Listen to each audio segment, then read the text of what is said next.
USAA knows dynamic duos can save the day, like superheroes and sidekicks or auto and home insurance. With USAA, you can bundle your auto and home and save up to 10%.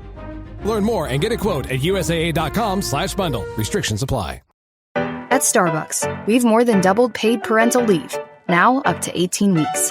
Which means Starbucks baristas can spend more time with the best company they know, their families. At Starbucks, benefits like parental leave are just the start. If this were a Reese's TV ad, you'd be staring at a Reese's Peanut Butter Cup. And sure, my voice is peanut buttery smooth, but still, you need to see the peanut butter cups, right? No? I can really just say Reese's and you'll go get some? Okay, Reese's. Reese's. Reese's. Really working, actually. Reese's. Reese's. I'm on to something. Reese's. Reese's. Reese's. Hey, it's Sydney Sweeney. I'm not here to tell you to buy American Eagle jeans. And I definitely won't say that they're the most comfortable jeans I've ever worn. Or that they make your butt look amazing. Why would I need to do that? But if you said that you want to buy the jeans, I'm not going to stop you. But just so we're clear, this is not me telling you to buy American Eagle jeans. Sydney Sweeney, Hasbro jeans. You see what I did there, right?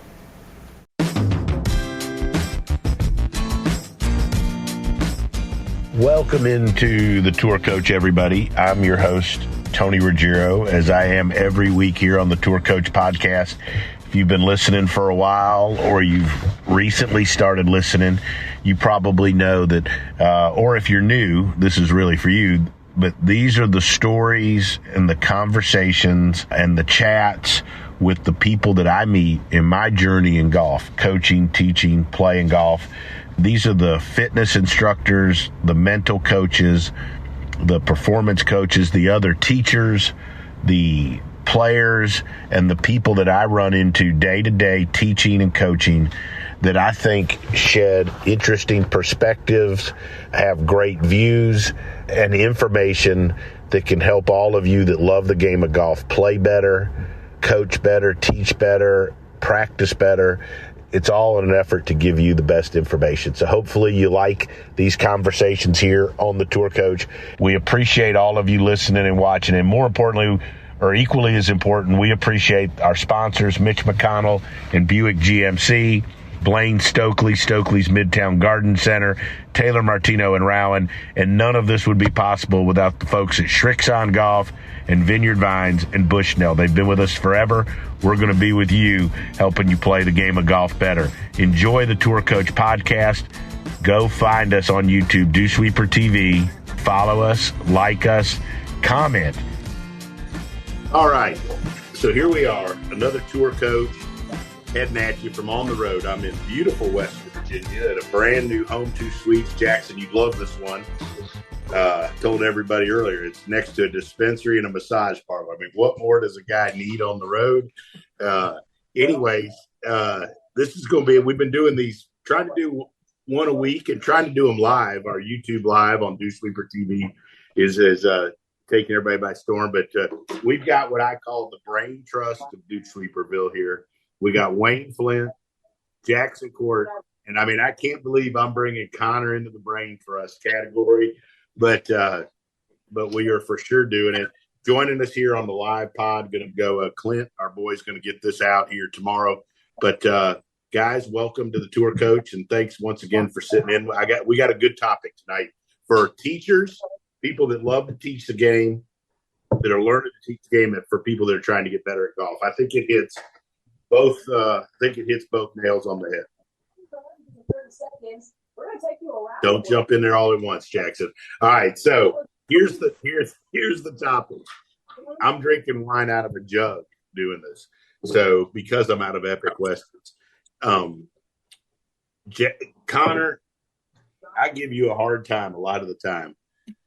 But you have had one of the biggest turnarounds from year to year as a teacher and coach that I've seen. Maybe Wayne could comment on this.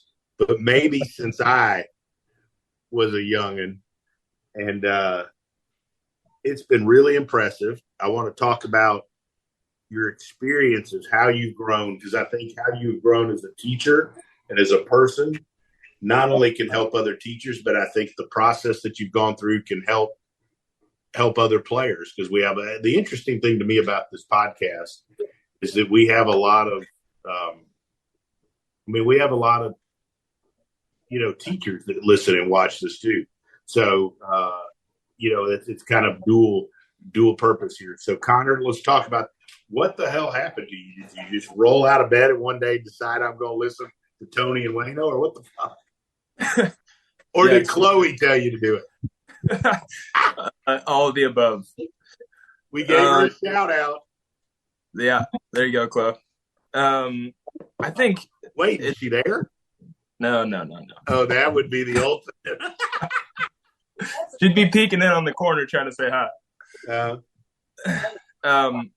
I think a lot of it started with I was sitting in the gym after playing basketball, and I turned my phone on, and I've got this big, long text from Tony. And he was like, hey, stop talking about all this shit that you know nothing about. Stop talking about all this stuff and do these 4 things. And then Wayne added a couple on the end.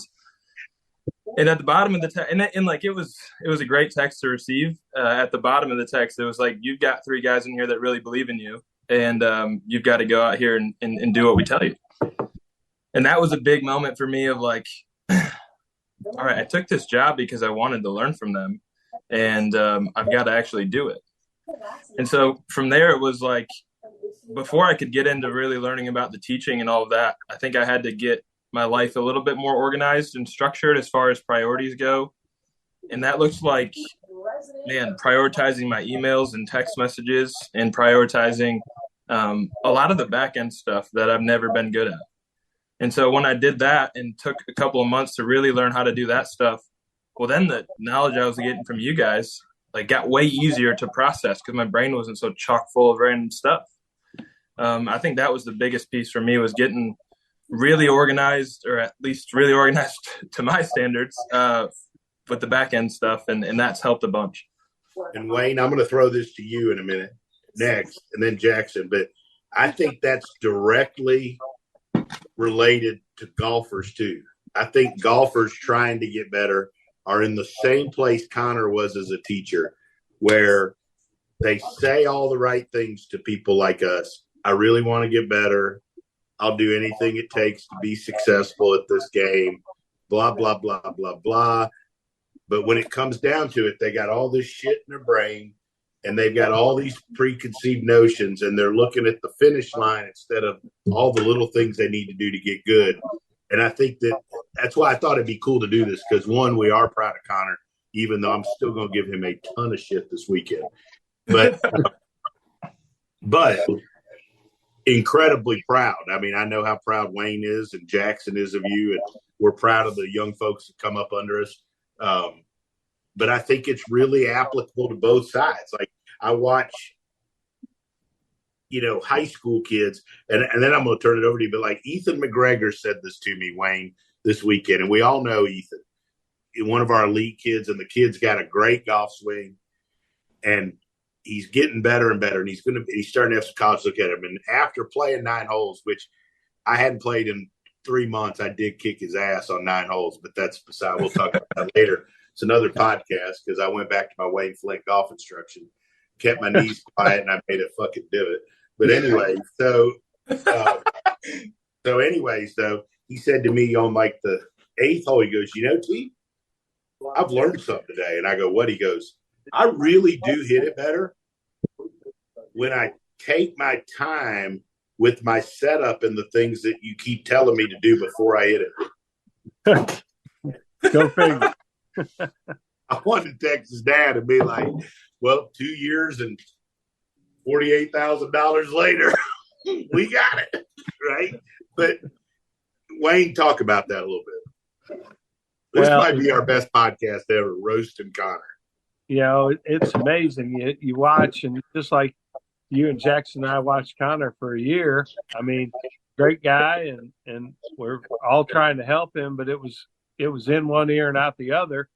And finally, we had to have some hard conversations. Hey, bro, you want to be broke the rest of your life? It's okay with us, but here we're going to give you a system that you can go by, and you can work, and we'll teach you how to be more professional, and teach you, how to give better delivered golf lessons. And,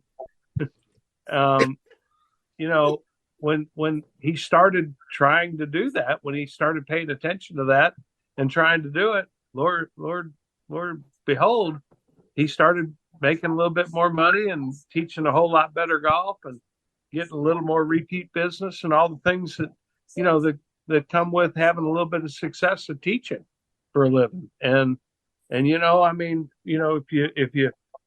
you jump over to the, to the student side of it, I had a guy today, and he's a wonderful gentleman. He's a little bit older, but he really wants to get better. And, he's just the epitome of, I really want you to tell me what to do today. And I'll tell him, me in the lesson, we're going to do this one thing. This is what we're going to do. And, 15 minutes later, we're talking about the 38 things he's watched the last three days on YouTube. How do you like that, Wayne? Well, that doesn't go very good with me. But he's a great guy, and I've known him a long, long time. He's a wonderful Birmingham, successful man. And, it's my job to get his horses back in the pen, so to speak, and get him back on that one thing. And, today I got him to hang in there with one thing long enough to where we started hitting some good shots. And, at the end of the day, he said, man, that was really a good couple hours we had. And he said, I really feel like we accomplished a lot. We fixed a lot of things. And I was like, well, we fixed, quit trying to do a lot of things, and we started doing one thing, is what I wanted. Hold on. I'm writing that down. That's good. That's really the Wayne Flint gold right there. We quit trying. What was it, Wayne? We quit trying to do a lot of things, and we started to get better at doing one thing. And that's what happened today. And, when he left, he was really happy, and we're going to get together a little later in the week for a checkup. And, hopefully we can get him back on the right track, and, hey, T, I saw the same thing, 25 years ago with a guy in flip flops and shorts and t-shirt showing up for an interview and about to start teaching golf at Sandestin Beach Resort. You might remember that guy. I'm not sure, but I've heard of it. Yeah, you've heard of it. You showed up in flip flops. Yeah, I didn't have a lot of shoes back then. That's right. Hey. He came in with the best he had, right? Hey, I told the story last night. I had dinner with Ty Gingrich and his mom and dad at the U.S. Amateur last night. And I don't know if y'all have looked at the scores, but how the hell is even par to USAM like in 70-something spot? That golf course at Hazeltine's hard as shit. These kids are getting good. That's all I'm going to say. But, they asked me how I got my start, and I told them the story. And I told them the story about, I showed up for my interview. I remember Hank called me and asked if I'd meet him at the Starbucks in Sandestin at 9 a.m., like 2 days from now. And I told him, sure, but I didn't have a car. My car had been repossessed. So I borrowed a member's car, and this guy had a big Cadillac. So I go driving, and I pull up. I don't have $25, $22 in my checking account, and I'm driving this Cadillac over there. But I get out of it, the car, and I've got, the best golf shorts I had at the time, and an old golf shirt, and some flip flops. And Hank just looked at me. And his first words were, I've got some stuff in a closet for you. Yep. Oh, shit. So anyways, we could tell those stories all night. But anyway, so Connor. But it's nice to see Connor. It's nice to see Connor turning the corner and starting to realize that there's more to it than just spewing out verbiage of stuff that you really, that you've seen on YouTube that you really don't know how to teach or how to get over to a student. You know what I mean? And there's really a lot to being able to teach people what you do know how to teach and get them to learn to do it and make them get a little bit better. All the while, don't get me wrong. I mean, I think all four of us are still in a frantic search to learn more and more and more every day because we all want to help people, right? I mean, we really take it seriously, and we want to learn and we want to learn, but sometimes just teaching the stuff that you really know how to teach is good enough to make average golfers better while you continue to build your knowledge base that can take average golfers further and further along as they continue to need more and more and more knowledge, right? Yeah. So, I think a lot of young teachers think they have to have, the ultimate knowledge in order to make people better. But, sometimes simple knowledge to give an ultimate golf lesson. I mean, it's still pretty good, right? Sometimes simple knowledge is still pretty good. I mean, and I think if more teaching professionals, learn to get really good at simple knowledge, I think we could grow the game a whole lot faster than we're growing it, because we'd make people better where they could chip and pitch and play and not quit the game because they suck at it so bad. I mean, I just think, I think the better job we can all do of that. I mean, I think we can keep more people in the game that way, and we can certainly grow the young talent to be as good as they can be. Jackson? All right, 2 stories to represent Connor's turnaround. And maybe I was under a little bit more of the pressure because I introduced him to T and trying to get him up to Bluebell. So last year, you were up there with him during the summer. I'm texting Chloe, tell her she needs to watch this. So, I'm down here in Florida sweating, and Tony's up there at Bluebell with Connor, and he just texts me. He goes, Connor just jumped in to a lesson and started talking about braking forces. And that was the only thing that I got from him all day. I was like, oh boy, here we go, because I know that's going to fire up T. So you flash forward to this year when we were just up there a couple weeks ago, and I got to work with Cade C-Dub. And this is how much we're going to see him this weekend at our retreat. Shout out C-Dub. Awesome. Great kid. But so this is how much Connor's turned around. I was, asking the kid a bunch of questions, and I asked him what he was working on. And he's like, well, I'm making sure my setup's really good, making sure my posture's good. I'm working on my pivot and the plane. And I watched this kid hit some balls, and his posture was stinking perfect, face on and down the line.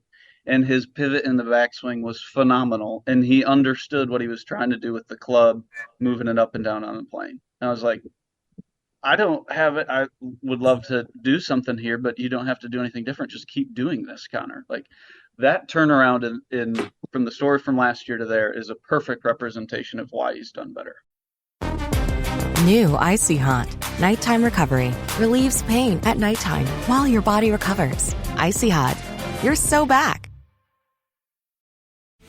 This episode is brought to you by Diet Coke. You know that moment when you just need to hit pause and refresh? An ice-cold Diet Coke isn't just a break. It's your chance to catch your breath and savor a moment that's all about you.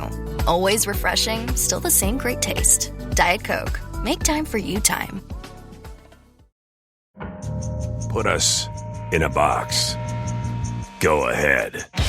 That just gives us something to break out of. Because the next generation 2025 GMC Terrain Elevation is raising the standard of what comes standard.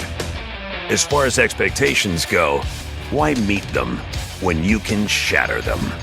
What we choose to challenge, we challenge completely. We are professional grade. Visit GMC.com to learn more. Shh. Hear that? Big waves are calling. Dive into refreshment with Kona Big Wave. Tropical flavor and the taste of aloha in every drop. This summer, don't just listen. Join Kona on the Big Wave Bonfire Tour. More information at konabigwave.com/bigwavemusic. Kona Big Wave. Liquid Aloha. Copyright 2025 Kona Brewing Co., St. Louis, Missouri. Mahalo for enjoying responsibly. And that, I'm going to give you a story about that. Wayne will know where I'm going with this in about 4 seconds. But that's what makes a club and a place develop great juniors. When I walked into the Country Club of Mobile, I taught Bobby Wyatt and I taught Robbie Shelton. Bobby was there, and Wilson McDonald, who I know Jackson and Wayne know very well. And you had all these guys, right? Austin Henson, who's a longtime member at the Country Club, and I spoke on the phone the other day about this. And it's because Woody Woodall was their longtime professional, and he took an interest in making sure every kid had a good grip, good posture, and he let them have free range balls if they chipped them and putted them first and picked them up and then go hit them, right? Because he gave a shit. I mean, and then, since then, all hell's broke. I mean, you got a bunch of nothing, but I mean, that's, it's true. But that's why so many great players came out of Mobile in that stretch, right? Well, you'll never see a what would it be now, 30-year-old, 40-year-old golfer that came out of the Country Club of Mobile that doesn't have a perfect grip. You'll never see it. Right. Ever. And Woody now I would say this, they're all grip. a fraction weaker than I might have taught, but that's how he taught. But they were great. But all their postures were great. Every one of them, all their fundamentals. You can go down the list, like Michael Johnson, Austin Henson. Like, these guys played college golf. Tommy Druin. Bobby Wyatt. Tommy Druin. I'm trying to think of all the people that came out of there, right? Like, there was they all played Alabama and Auburn. Right. Like all these guys. And it's because Woody Woodall gave a shit. Right. And he cared enough to stand in there. And the cool thing to me, too, I remember when Bob brought me over there, it was like, when they got to a point they wanted more, he welcomed everybody else in. Right. He was a genius. Woody Woodall's one, and they've done such a cool deal there by naming this Mid-Am trophy after him and having an event, because Wayne and I came up in Alabama, one of the great golf professionals in the state of Alabama, and not just as a club professional, but as a teacher and developer of young people. So Connor, I think we may even have Chloe watching now. And anyway, so go ahead, tell us from your students' point of view, what are you hearing? What do you see different when you're watching these students? What's your approach? How is it different? And how are you helping? And why are people getting better doing this? Yeah, I mean, it's a great question. I think the golf lessons that I give are a fraction of the amount of information that I would give maybe a year or two ago. And just like Wayne said, I'm only going to go until the point where I fully understand what I'm trying to tell you to do. And if it's anything higher than that, then that's when, I can reach out to you guys and asking, what do you guys think? What would you do? Or heck, we do all these clinics up here, like bring them in front of you when they're here. But the more time that I've spent with Jackson and Wayne and you, it's like, how good can your posture be? How much can you understand how your ball position affects the ball flight? How much can you understand about simple things like hinging it on the plane? How good can you really do it at that from 40 yards to 80 yards to 150 yards? And how much can you balance? I mean, like stupid, simple stuff. But teaching people to stay in balance in a finish and make a backswing in balance with their feet in the ground, like that will do wonders for anybody. And then you add getting the club on the plane in the face square and making a divot, and like you can shoot bogey golf and way better than bogey golf doing those things really good. You could be a tour player doing those things. Yeah. Yeah. And so it's like, I got a few need to do it better. Am I wrong, Wayne? No, not at all. halfway through this bottle of Dark Horse Screw Top. It could get good here. Yeah. And that's, I mean, another thing I'd say is, for me, I mean, I don't get to show it maybe as much when you guys are around, but like there's nothing more fun than being on the tee with you guys and like being with other teachers that are having just a blast teaching golf. Like how much I learn in those times when Tony's making everyone laugh and like every there's just all these moving parts, but you get to watch really good things happen. And anybody out there that doesn't spend time around other teachers, whether it's learning, teaching, whatever, like shadowing, you've got to do that. And you've got to take little stuff. Another thing that we do that I think, and Jackson, you can comment on this, but I think is cool, and I think people listening trying to get better should do this, is, you know, we'll have people come to work and they sit and watch other people work with us. Yeah. And Lucas was the first person that ever did that. And I remember thinking, what the hell is he doing? But like he would, remember that, Jackson, he would sit in the bay at Frederica and he would watch us work with somebody, and then he might chime something in here or there. And then he'd wander out and he'd do his practice, and then he'd come back in and chime in. But like, I encourage people to say like, hey, watch your buddy take this lesson.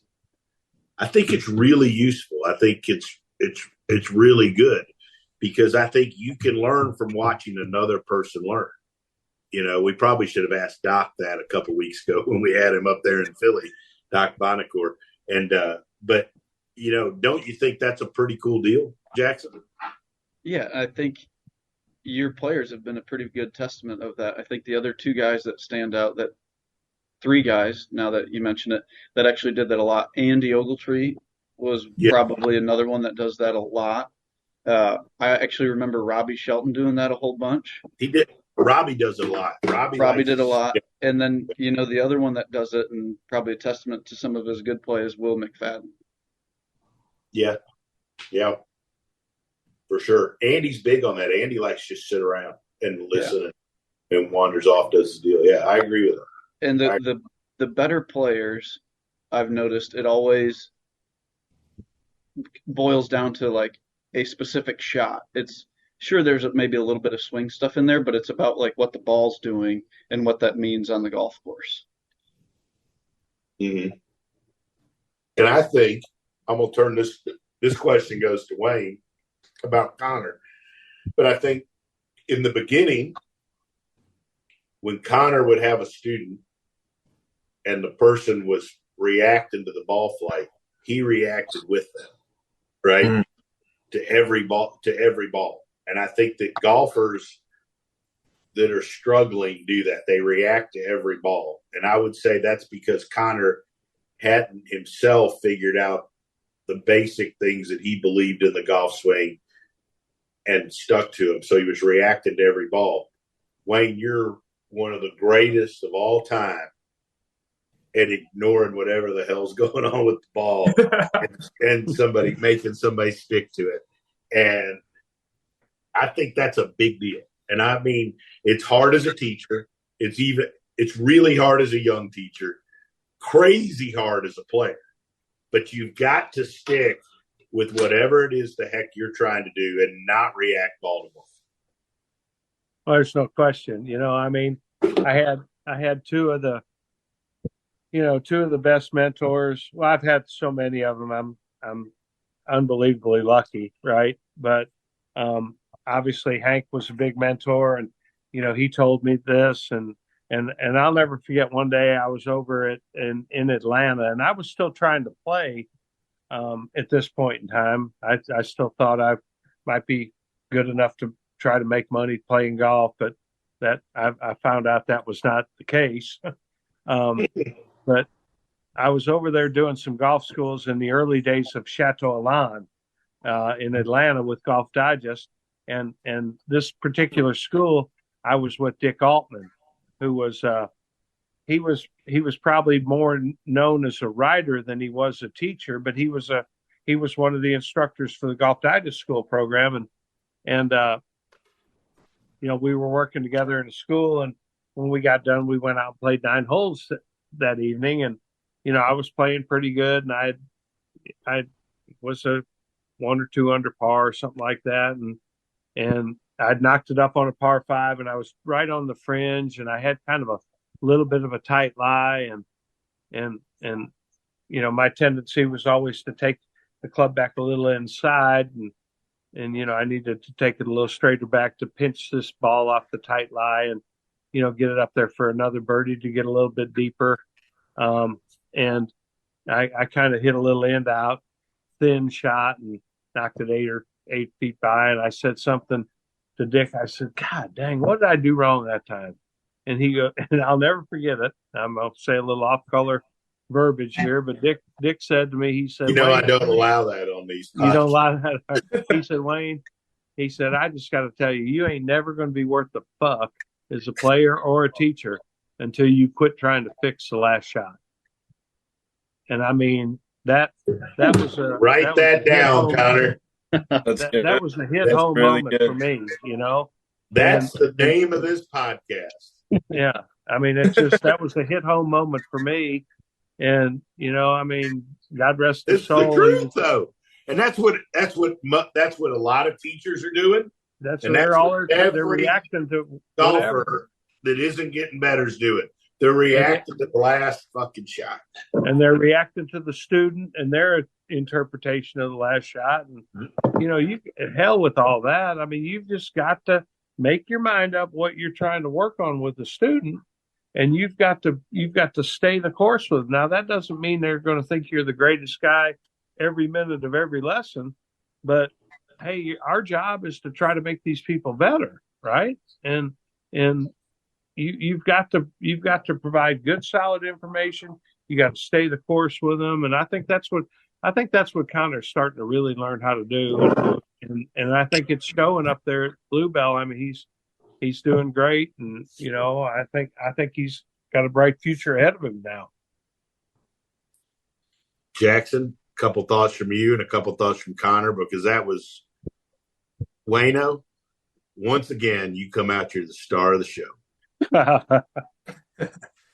I think my parting shot would be to never lose the curiosity in getting better, because that's one thing I really appreciate with Connor. He always wants to be better and wants to learn it now, which is great. Don't ever lose that, because that curiosity will always push you.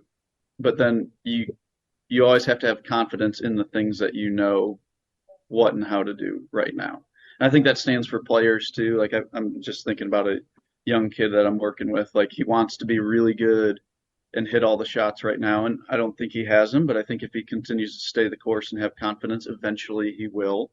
I mean, he's 14 right now, but in a couple of years I think he'll be really good. But I think it's that balance between the curiosity and the confidence in what you're doing. I love it. That's awesome. Wayno, and any other parting thought before we go to Connor? No, I think you've hammered him plenty. Exactly right. I mean, I show up every day trying to learn more. I mean, you and I talk all the time, and I'm asking you questions all the time. I don't know everything. I don't know anything some days, and I'm trying to get little tidbits here and there. I called Jackson the other day. What was it, Jackson? A week or two ago, and I said, Jackson, I just saw this video you put out of this kid. How did you get him to go from that first video to that second video? What did you tell him? And I said, because I have trouble getting my kids to do what your kid did on that second video. What did you tell him? So, I mean, I'm asking Jackson, because I don't know everything. Nobody does. If we knew everything, our players would win every week, right? I mean, so, I'm curious. Every day I call Jackson, I call you. I talk to Connor a lot. Him and I are on the phone and shooting videos back and forth to each other. And I'm listening to him as much as, probably more than he's listening to me. Connor, you need to work on that a little bit. You need to start listening more. But I do. I'm listening all the time, whether it's good stuff, bad stuff. I'm listening because I'm trying to pick up anything I can that will help me. Right. Yeah. Connor, parting thought from you. Man, I think that you guys need to be deep. What'd you say? Needs to be deep. All right. All right, so I think you guys need to know how much of an impact that you have on young teachers. And I think when you're walking through the PGA show and like other teachers come up and say hi to you, like that guy's going to remember that. I remember exactly when Wayno came up and chatted with me. I'd only met him once before that at PGA show. Stuff like that. Like that means a bunch. And then, were you wearing golf shoes and a visor with a glove in your back pocket at the PGA show? Because if you were, that would be one reason why he wouldn't talk to you again. Need some advice. If you're fucking inside at the PGA show, don't wear golf shoes, don't wear a visor, and don't have a glove in your back pocket. Okay. Go ahead. Sorry. No, so like I think that's important.